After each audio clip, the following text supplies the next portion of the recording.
Welcome on into a Cleveland Browns Report mailbag episode. We're going to answer questions that came in during our live show, which airs every single Wednesday around 5 p.m. Eastern Time. So come hang out with us next Wednesday if you have a question you would like to ask. Our first question comes in from Cameron. Should we trade our first-round pick for Justin Fields, a second and a third? I'm going to amend this for you, Cameron, for a couple of reasons. One, Justin Fields is going to be a free agent after this year, so you don't have to trade for him. But even if he wasn't a free agent, you wouldn't give up a first-rounder. The Bears only got a conditional sixth-round draft pick that could elevate to a fourth if Fields plays 50% of the snaps, which he was on track to do so. Now it's unlikely to happen unless Wilson gets injured. But when it comes to just acquiring Justin Fields in general, because I think that's more or less what you're getting at here, I remember when ESPN suggested that over the summer, or not the summer, but over the spring before the Bears traded him to Pittsburgh, and I laughed at that. I was like, they're never going to trade for Justin Fields. What are you talking about? Well, maybe I need to take that back, because at this point, there is no bad quarterback option. I don't think Fields, though, would be a good schematic fit for Kevin Stefanski. We've seen Stefanski have success with quarterbacks, and he predominantly has success when he gets the play-action game going and unlocks the deep ball, especially what we saw last year with Joe Flacco, and that's not really Justin Fields' strength. So Fields is a fun name, and I do think he's a good quarterback. I don't think he's a good fit for Cleveland. So as much as I like Fields as a quarterback, I would probably pass on him for the Browns. I don't think the fit is a very good match. Cameron, thank you for your question, though. Dylan Sutcliffe, what position should we target with our first-round pick? Excellent question, Dylan. I'm going to say the easy answer, which is best player available. But if you have best player available at a couple of spots, depending how the rest of the season goes, I like offensive tackle. Kelvin Banks out of Texas or Will Campbell out of LSU are two names to watch for. But if Dawand Jones plays lights out at left tackle and Jack Conklin plays well at right tackle, then maybe you don't need to use that first-round pick on a tackle. Wide receiver could be very interesting, although this draft class, outside of what's McMillan from Arizona, is not stacked at wide receiver. Maybe Ibuka from Ohio State, that could be an option. But I'll put a pin in wide receiver. There are some really good corners in this class. Will Johnson out of Michigan, Travis Hunter, who I think is probably going to play more corner than wide receiver in the NFL, but the money's at receiver, so maybe that sways him over to be a little bit more pushy. And I haven't even said quarterback yet because I don't think the Browns are going to take a quarterback unless the man they fall in love with is available when they're on the clock. I don't think they're going to reach on a quarterback or take one just for the sake of taking one. Andrew Berry's comments in his press conference earlier did not sound like a guy who was sold on Deshaun Watson next year. But without knowing what pick the Browns have, it's a little difficult to say. Because what if they get the 7th pick and Cam Ward and Shedeur Sanders go 1-2 or 1-3, and those teams don't move off those picks? Then it never really matters. So to answer Dylan in a really long roundabout way, I think tackle's got to be high up on the list.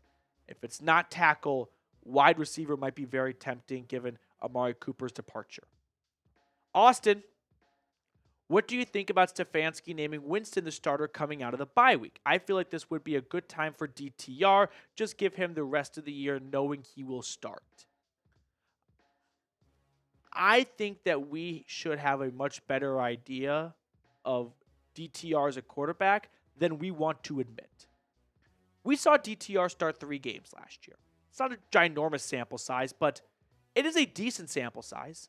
We saw DTR come in for Watson after he went down against the Bengals, and we saw Winston come in for DTR after that, and it was very clear which quarterback was better.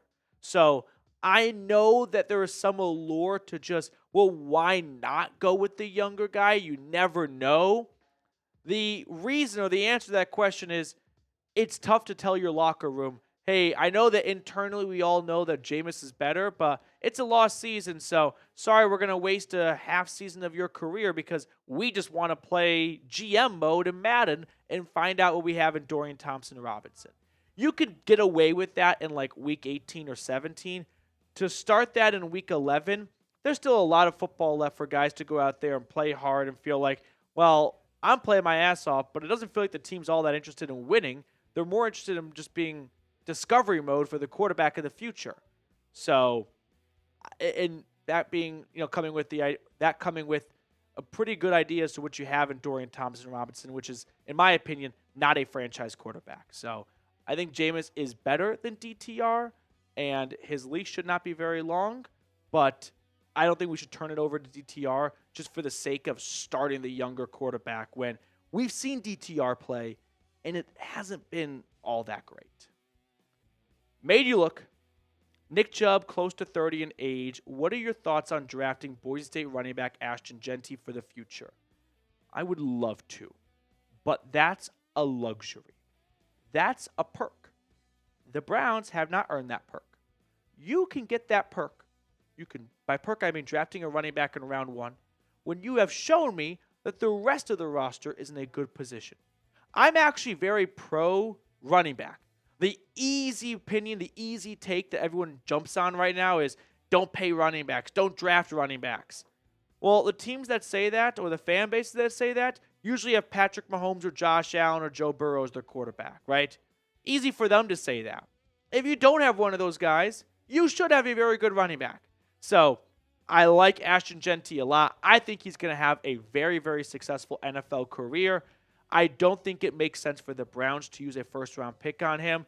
Kind of like Barkley and the Giants. Barkley was great, but the Giants were not in a position to use a very, very good premium draft pick on a running back.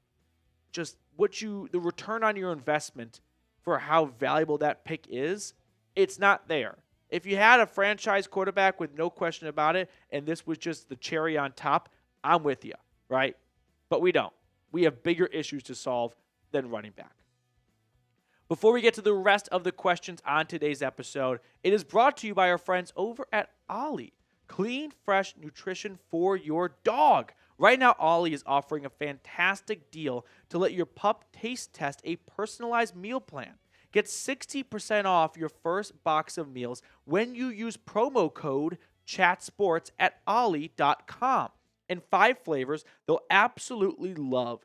You don't have to be a vet to know that feeding your dog real whole foods with minimal processing is one of the best choices you can make for their health. With no harmful fillers and no preservatives, Ollie is made in U.S. kitchens with ingredients carefully sourced from trusted growers and producers around the world. Now, my dog Cruz, who you'll see in a moment, has a sensitive stomach, and so it's always difficult to get a new dog food brand for her. But we slowly started incorporating Ollie to her diet, and now she loves it. I mean, she gravitates towards her dog bowl when dinner bell comes ringing. So if you want your dog to have something different to munch on, but also something healthy, consider Ollie. Head to ollie.com, tell them all about your dog, use Chat Sports, and you'll get 60% off your first box of meals when you subscribe today. Head to ollie.com and enter code CHATSPORTS to get 60% off your first box. They'll offer a clean bowl guarantee on their first box, so if you are not completely satisfied, you can get your money back. Next question coming in from Dallas. Should we bring back John Dorsey as an assistant GM and make him handle the drafting? I mean, he drafted Myles Garrett, Nick Chubb, and Baker Mayfield. I love AB, but he just doesn't draft well. All right, one, you can't get John Dorsey to make a lateral move to a team that fired him. So that's not going to happen. He's currently the assistant over in Detroit. He's got some high role in Detroit. So he's not coming back to his old stomping grounds to be demoted. 2, he did make some good picks. Nick Chubb, excellent pick. Myles Garrett was someone that any GM could have picked. You had the first overall pick, and you had a generational pass rusher. He made a layup. I don't think that should be what we use to advertise as a reason to bring him back. Baker Mayfield was picked ahead of Josh Allen. You sure you want that guy pushing the right buttons? I think Dorsey did make a lot of good moves, and he probably gets more blame than he really deserves. But no, you're not bringing back Dorsey. And as for AB not drafting well, Andrew Berry hasn't had the first overall pick twice. Give AB the first overall pick twice, and you'd have a Myles Garrett, right? So it's not apples to apples when you compare one guy's draft picks to another, and then you look at what the currency they had. It's like, okay, you have your mom and dad go to the grocery store, and they each come back with ingredients to cook a meal. And you like your mom's meal more, but your mom also had $100 to spend at the grocery store, and your dad had $50 to spend. Who's going to make a better meal? Probably the person with the $100. Probably the person that had 2 first overall draft picks and a very early second-round pick to take Nick Chubb. That's my 2 cents. Mo Lai G89. Jerry Jeudy will be wide receiver 1 next season, or do you see him being traded? He's not going to get traded. Remember, he signed that extension before the season began. So the Browns have long-term plans for number 3. He's going to be here for the foreseeable future, and I think he will be wide receiver 1. I'd certainly like to see him get back in the end zone. It's been a long time since that has happened, but I think Jeudy has played pretty well this year, given a lot of the turmoil and all the inconsistency on the offense. He's been relatively consistent, which is a nice breath of fresh air. Kathy, next one up. Can we get the whole Alabama offensive line? Those dudes are big and good. Kathy, are you sitting down for this? Do you know where Jedrick Wills went to college? Yeah. Alabama offensive linemen always look good in college. For whatever reason, their hit rate in the NFL is not as high as other positions are for their team, proportionally. So, no. I'm going to veto this one purely from the Jedrick Wills scars I have. We have a few more questions to get to on today's mailbag. David Snyder. Should we sign Chris Collier for halfback depth? No, you got Nick Chubb, right? I mean, who even is Chris Collier? Am I dumb for not knowing who Chris Collier is? Am I getting got right now? So, yeah, no, you got Nick Chubb. You're gonna run Nick Chubb for the rest of the year.